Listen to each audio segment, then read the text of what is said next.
बता दें क्यों वेद पुराणों में धनतेरस के त्योहार को इतना शुभ माना जाता है कि हर व्यक्ति धनतेरस के दिन का इंतजार करता है। देखिए, हर व्यक्ति इंसान पैसा कमाता है, लेकिन कोई नहीं चाहता कि बीमारियों में पैसा जाए। तो इसके लिए धनतेरस पर धन्वंतरी देवता की जो पूरी श्रद्धा और पवित्र भाव के साथ पूजा करता है, उसका विशेष लाभ उसको प्राप्त होता है। कोई भी व्यक्ति कभी नहीं चाहता कि उसके घर में कोई सदस्य बीमार हो।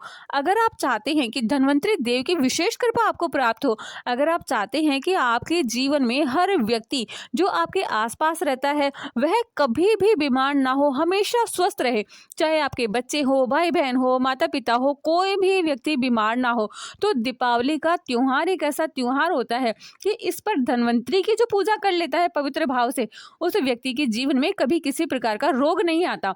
क्योंकि धन्वंतरी देवता कौन है? श्री नारायण भगवान का ही एक स्वरूप धन्वंतरी देव है। और धन्वंतरी देव जब अमृत कलश लेकर उत्पन्न हुए थे, तो उसी समय से धनतेरस की पूजा की जाती है। धन्वंतरी देव की पूजा जो व्यक्ति दीपावली पर, धनतेरस पर पूरी श्रद्धा से करता है, पूरे भाव से करता है, वह व्यक्ति हमेशा निरोगी और स्वस्थ रहता है। देखिए, धन्वंतरी देवता को आयुर्वेद का डॉक्टर कहा जाता है। अब आयुर्वेद में आप धन्वंतरी की पूजा में क्या क्या आप चढ़ाएंगे जिससे भगवान धन्वंतरी की आपको विशेष कृपा प्राप्त हो? तो अक्षत, रोली, हल्दी, मूली, सुपारी, दक्षिणा, प्रसाद, खील, पताशे, साबुत धनिया, साबुत हल्दी, तुलसी के पत्ते, एलोवेरा, काली मिर्ची, तेज पत्ता, नींबू, दालचीनी, इलायची, लौंग, ये सभी सामान भगवान धन्वंतरी के चढ़ते हैं। क्योंकि भगवान धन्वंतरी आयुर्वेद के देवता हैं, तो आयुर्वेद के हिसाब से अगर आप एलोवेरा रखते हैं, इलायची, लौंग रखते हैं, दालचीनी रखते हैं, तेज पत्ता, नींबू रखते हैं, तुलसी की पत्तियां रखते हैं, तो उससे भगवान धन्वंतरी बहुत जल्दी प्रसन्न हो जाते हैं।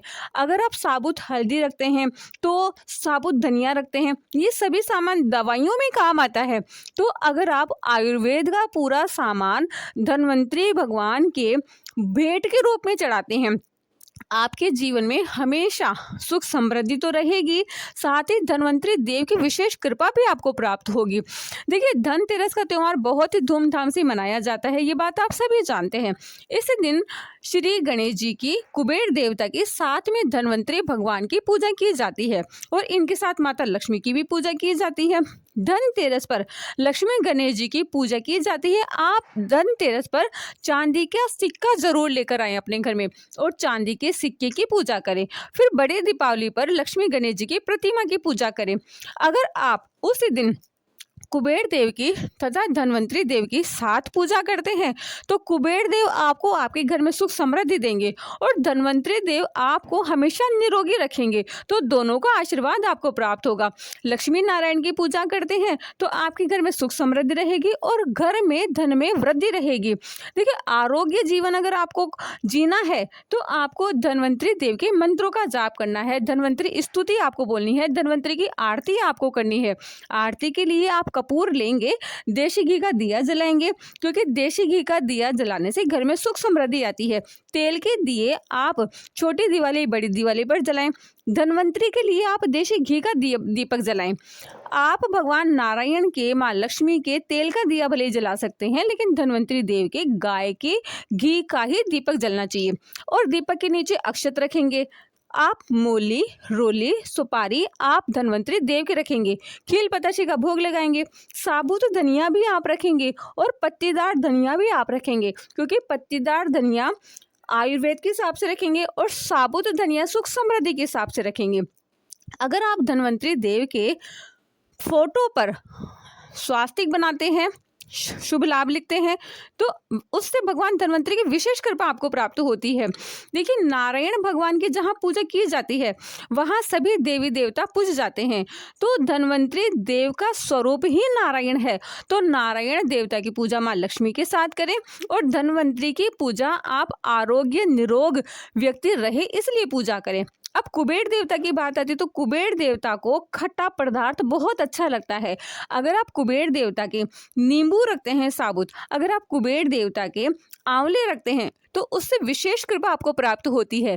क्योंकि धन्वंतरी देवता की तो आप क्या रखेंगे? अक्षत, रोली, मोली, सुपारी, दक्षिणा, खील पताशे, साबुत धनिया, हल्दी, तुलसी, एलोवेरा, काली मिर्ची, लौंग, नींबू, दालचीनी, ये सब आप धनवंतरी के रखेंगे। लेकिन आप अगर कुबेर देवता की पूजा कर रहे हैं उस दिन, तो कुबेर देवता को आंवले रखते हैं। आंवले से बहुत जल्दी प्रसन्न हो जाते हैं कुबेर देवता। माँ लक्ष्मी के लिए कमल गट्टे की माला रखें, क्योंकि माता को कमल के पुष्प बहुत अच्छे लगते हैं। माता को गुलाब की माला बहुत अच्छी लगती है। अगर आप माता के लिए खीर का प्रसाद रखेंगे तो माता बहुत ही जल्दी प्रसन्न हो जाती है और आपकी सभी प्रकार की मनोकामनाएं पूर्ण कर सकती है। तो इस प्रकार आप 13 दीपक जलाएं धनतेरस के दिन। कुबेर देवता का अलग से जलाएं, भगवान धन्वंतरी का अलग से जलाएं, माता लक्ष्मी और श्री गणेश जी का अलग से जलाएं। और फिर देखिए कैसे आपकी सभी प्रकार की मनोकामनाएं पूर्ण होती है, हर व्यक्ति निरोगी रहता है और माँ लक्ष्मी के आशीर्वाद से, आपको नारायण के आशीर्वाद से आपकी सभी प्रकार की मनोकामनाएं पूर्ण होती है और व्यक्ति जल्द से जल्दी अपनी मनोकामनाएं पूर्ण के लिए अगर आरती करता है तथा माता लक्ष्मी के विशेष आशीर्वाद प्राप्त करने के लिए माता लक्ष्मी के भी मंत्रों का जाप करता है, तो उससे उसके घर में सुख समृद्धि रहती है, व्यक्ति हमेशा निरोगी रहता है और सभी कार्य संपन्न हो जाते हैं।